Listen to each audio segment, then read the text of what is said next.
Commander Hannah Kim stood at the back of the grand meeting hall, watching as the latest trade agreement was altered right before her eyes. 5 years ago, these demands would have been laughed out of the room. Today, they were simply accepted with grim nods from the human delegation. The Talon representative, Ambassador Dorn, didn't even try to hide his smugness. His large purple eyes gleamed as each new concession was granted. The thin membrane that passed for his lips twitched in what his species considered a smile. "We require an additional 15% increase in titanium extraction from the Epsilon colonies," Dorn said, his translator converting his high-pitched squeals into smooth professional language.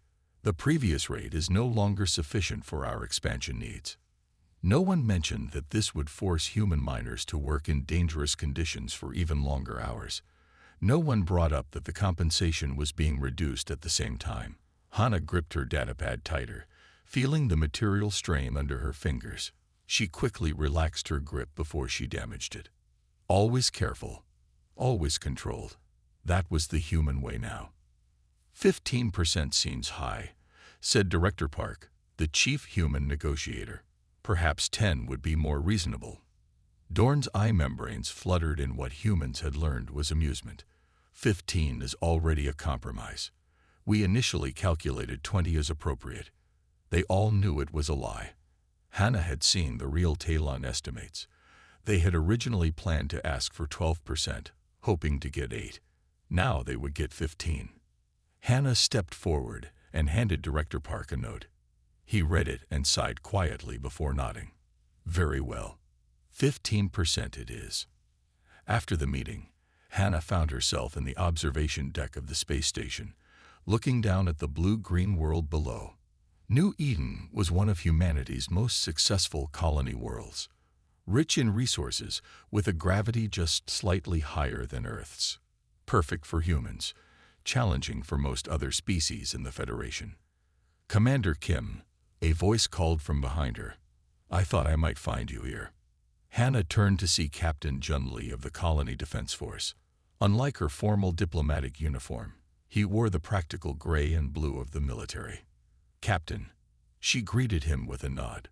"Just taking a moment before I have to report this disaster to Earth Command." Jun joined her at the window. "That bad?" "Worse. The Talons are squeezing us dry, and we're letting them." She pulled up the agreement details on her datapad. "The miners will have to work 18-hour shifts to meet these quotas, in tunnels where the Talons can't even survive for more than an hour without special equipment," Jun added.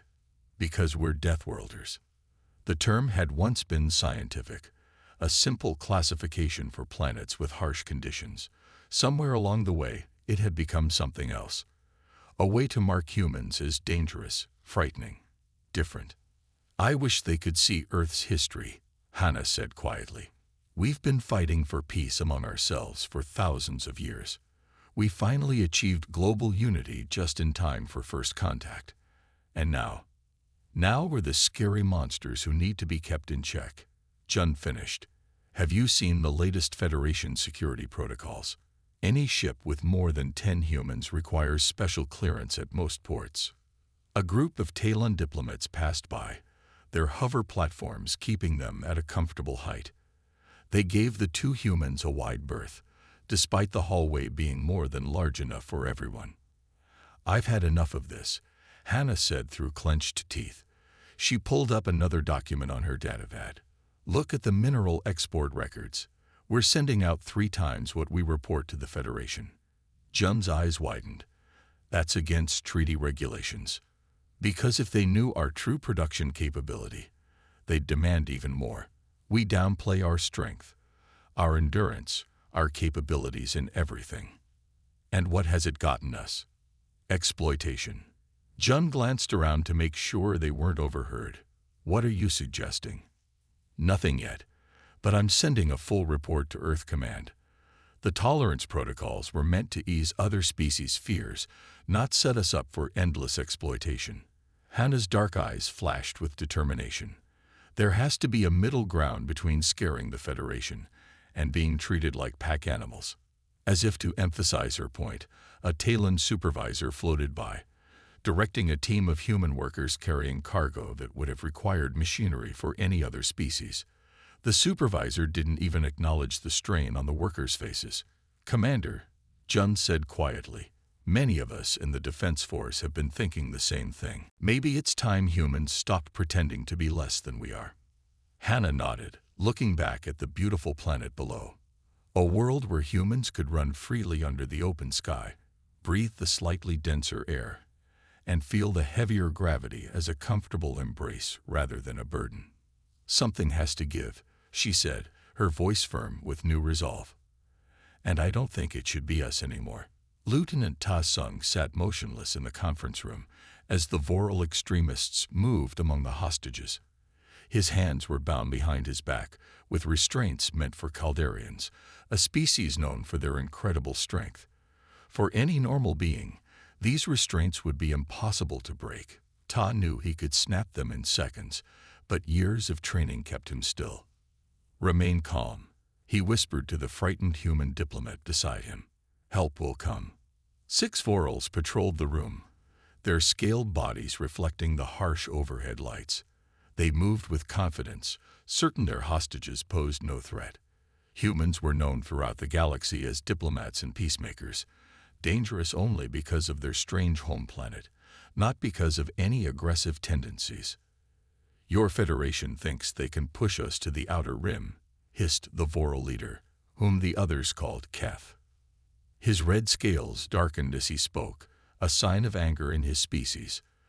"They take our mining rights and give them to Talons, who can't even survive in the tunnels without help." The diplomatic conference at Proxima Centauri Station had been routine until the Vorals stormed in with weapons drawn. Now 26 human diplomats sat bound on the floor while the station's security forces gathered outside, unwilling to make a move that might endanger the hostages. Tai watched as Keth grabbed a communication device and activated the room's large view screen. The face of the station commander, a nervous-looking Phidian, appeared.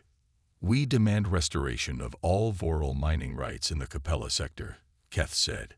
"You have 1 hour to confirm, or we start killing humans." "Please, be reasonable," the commander pleaded. "I don't have the authority to." Keth cut the transmission. "They never take us seriously until we prove we're serious." Tai tensed as Keth approached the hostages. The Voral's eyes scanned the group until they settled on Jin Ha, the youngest member of the Earth delegation. She was only 26 on her first diplomatic assignment. "This one will make a good demonstration," Keth said, grabbing Jin by her arm and pulling her to her feet.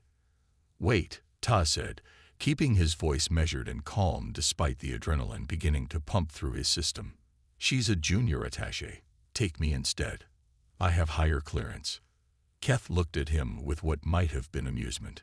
"Humans, always trying to save each other. It's why you're weak." In one fluid motion, Keth raised his weapon and fired directly into Jin's chest. She didn't even have time to scream before collapsing to the floor. The room erupted in shouts and cries from the other hostages. Ta felt something inside him break, not the restraints still binding his wrists, but something deeper. A lifetime of careful control, of holding back, of pretending to be less than he was.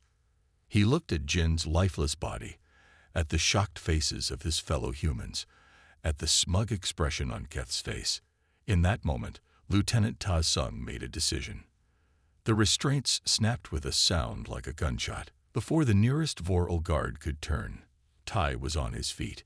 He moved with a speed that made him almost a blur, crossing the room in less than a second.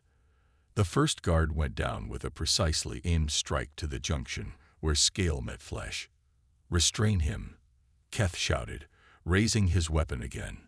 But Ta was already moving to the next guard. He didn't use maximum force, didn't need to. Humans had evolved on a planet where the gravity alone would crush most Federation species. Their muscles, bones, and reflexes were accordingly powerful. Ta had spent years learning how to hold back this power. Now, he simply stopped holding back. The second and third guards fell in quick succession, their weapons clattering to the floor. The fourth managed to fire, but Ta dodged with inhuman speed and delivered a kick that sent the Vorl flying into the wall. By now, the remaining hostages had realized what was happening. Some were working to free themselves, while others simply watched in shock as Tai systematically disabled the Vorl extremists. The 5th and 6th guards tried to attack together, but it made little difference. Ta moved between them, striking with precision rather than brute force, finding the vulnerable points in their scaled bodies. Finally, only Keth remained standing. The Vorl leader backed away, his scales now pale with fear. You're not supposed to be able to do that," he stammered. Tai approached slowly, his face expressionless. "You shouldn't have killed her." When station security finally breached the doors 30 seconds later, they found 6 unconscious Vorls, 25 shaken but alive human hostages, 1 dead human diplomat, and Lieutenant Ta Sung standing calmly in the center of the room. The aftermath was swift and predictable. The Federation Security Council convened an emergency session. Despite clear evidence of Vorl aggression and the murder of a diplomat, their focus fell on Ta's actions. A regrettable incident of human aggression, the Fidian representative called it. Proof that Deathworlders are unpredictable and dangerous. 3 days later, a simple message reached every human colony, outpost, and ship across the galaxy. Just 3 words that would change everything. Tolerance protocol terminated. The mining supervisor on Epsilon 9 checked his data tablet for the 3rd time. The numbers couldn't be right. He adjusted his environmental suit, which protected his fragile Talon physiology from the crushing gravity and harsh atmosphere of the mining colony. "Foreman Kang," he called out. "These production reports must be in error." Song Kang walked over, not bothering with the exo support frames that visitors needed to move about in the colony's Earth-like gravity. He stood tall and straight, no longer hunching his shoulders or slowing his movements as humans had been trained to do around other species. "The reports are accurate," Kang said simply. "Is there a problem?" "This shows 3 times our normal extraction rate." "That's impossible." Kang smiled. "It's quite possible. We've adjusted our work protocols." The supervisor watched as a human miner lifted a cargo container that would normally require a loading mech. Another team was drilling through rock at a pace that seemed alarming, their muscles working at full capacity instead of the careful, restrained movements they'd always used before. "But the equipment can't handle this output," the supervisor protested. "We've reinforced it," Kang replied. "Human engineers are quite resourceful when not constrained by Federation standardization." Throughout the galaxy, similar scenes were playing out. On the agricultural world of New Terra, human farmers worked from sunrise to sunset without breaks, their natural endurance allowing them to triple crop yields. In shipyards, construction that once took months was completed in weeks as human workers no longer pretended to need the same rest periods as other species. The director of the Galactic Trade Commission called an emergency meeting as reports flooded in from across Federation space. Markets were in chaos as human worlds suddenly produced far more than anyone had thought possible. "This is a violation of production quotas," insisted the Moro representative, his tentacles waving in agitation. "They are deliberately destabilizing markets." The human representative, Jun Park, remained calm. "The quotas specify maximum production capacity. We are simply operating at our actual capacity now, rather than the artificial limitations we previously accepted." On the racing circuits of Centauri Prime, the annual Starship Regatta was underway. Human pilot Yu Min sat in the cockpit of her vessel, no longer keeping her reflexes in check. When the race began, her ship shot forward with an acceleration that left the competition far behind. Her reaction time, evolved for a predator species from a high-gravity world, allowed her to navigate the course in record time. The announcer was stunned. "I've never seen flying like this. The human pilot is taking turns at speeds that should be impossible." In research labs, human scientists worked around the clock, their endurance allowing for breakthrough after breakthrough. Medical treatments, engineering solutions, and technological innovations emerged at a pace that alarmed and amazed the Federation scientific community. Admiral Jiho's shuttle docked at the massive Federation Diplomatic Assembly Station. Unlike previous visits, he brought only 4 security officers instead of the usual 20. They wore standard uniforms without the modified armor that had been designed to make humans appear to need the same protection as other species. The assembly hall fell silent as Jiho entered. He moved with a natural grace and speed that many of the representatives had never seen in a human before. There was no artificial slowness, no careful restraint in his movements. "Admiral," the assembly president said nervously, "we understand there have been some changes in human policy." Jiho nodded. "Nothing dramatic. We've simply stopped pretending." He activated the central display and brought up the existing treaties between human worlds and the Federation. "These agreements remain in place," he said clearly. "Humans respect our commitments.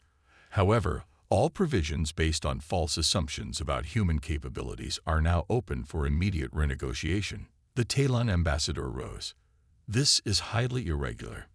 Treaties cannot be unilaterally modified." "We're not modifying them," Jiho replied.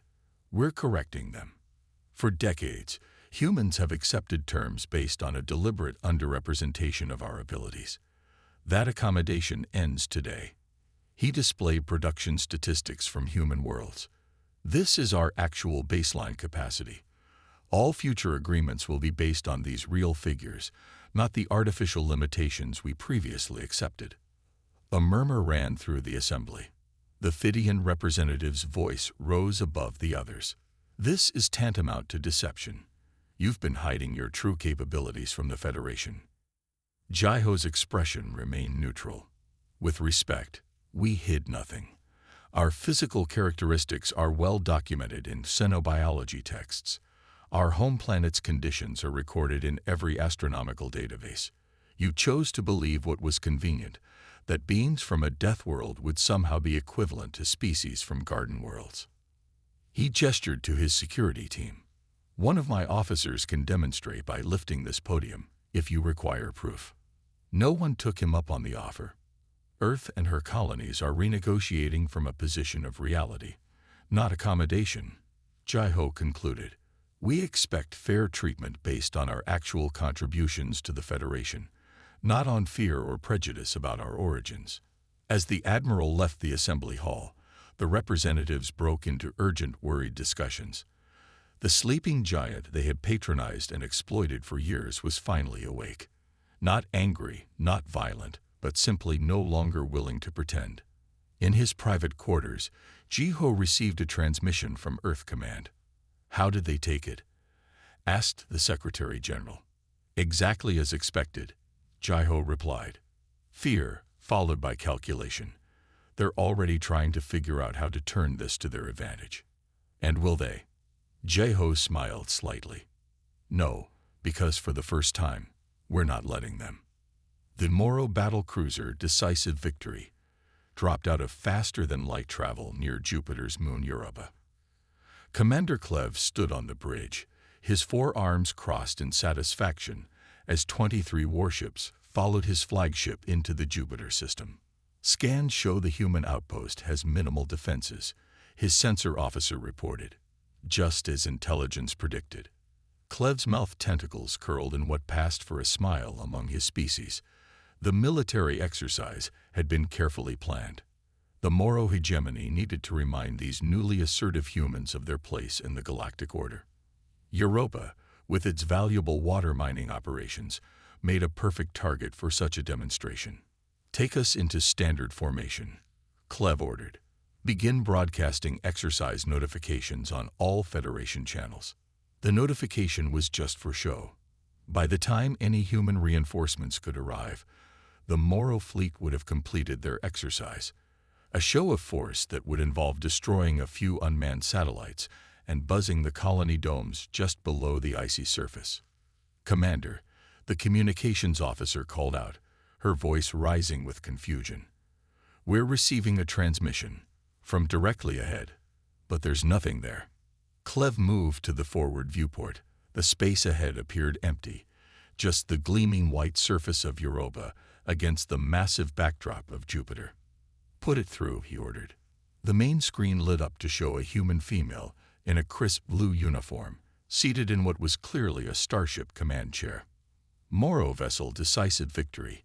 This is Captain Subin of the Earth Defense Force destroyer Shadow of Earth. Your fleet has entered restricted space. State your intentions." Clev felt his skin flush with anger. There is no restricted designation for this area in Federation charts, and our sensors detect no vessels in our path. The human captain's expression remained neutral. "Your sensors are functioning correctly, Commander. We simply chose not to be detected until now." A chill ran down Clev's spine. Before he could respond, his sensor officer shouted in alarm. "Commander, new contacts appearing all around us." On the tactical display, 8 human warships suddenly materialized, their stealth fields dropping to reveal vessels already in perfect position to surround the Moro fleet. "Impossible," Clev whispered. The Moro hegemony prided itself on sensor technology. Nothing could hide from their latest detection systems. Yet the evidence was undeniable.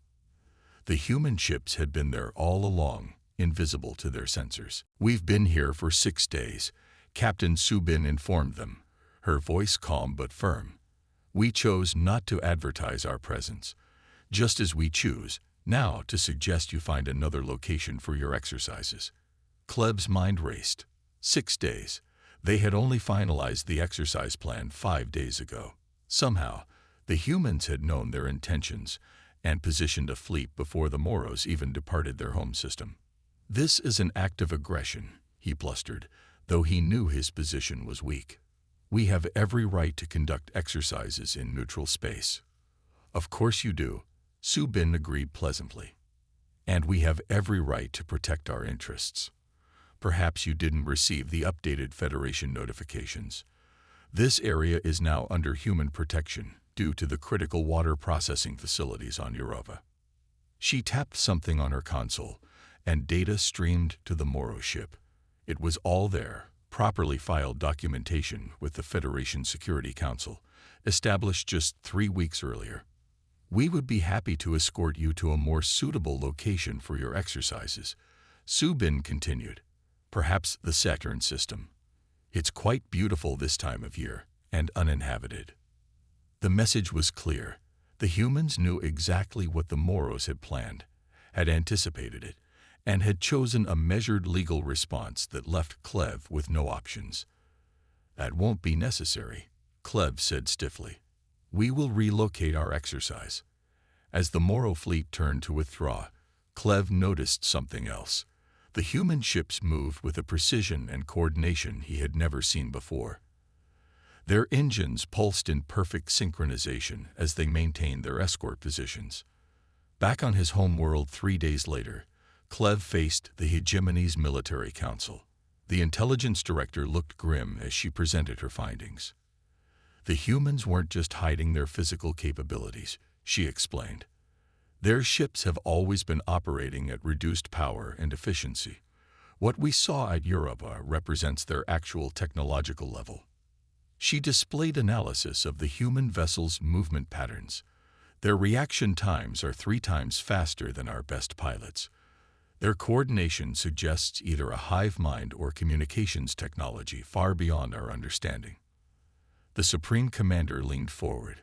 "Are you suggesting the humans have been concealing their true military capacity all this time?"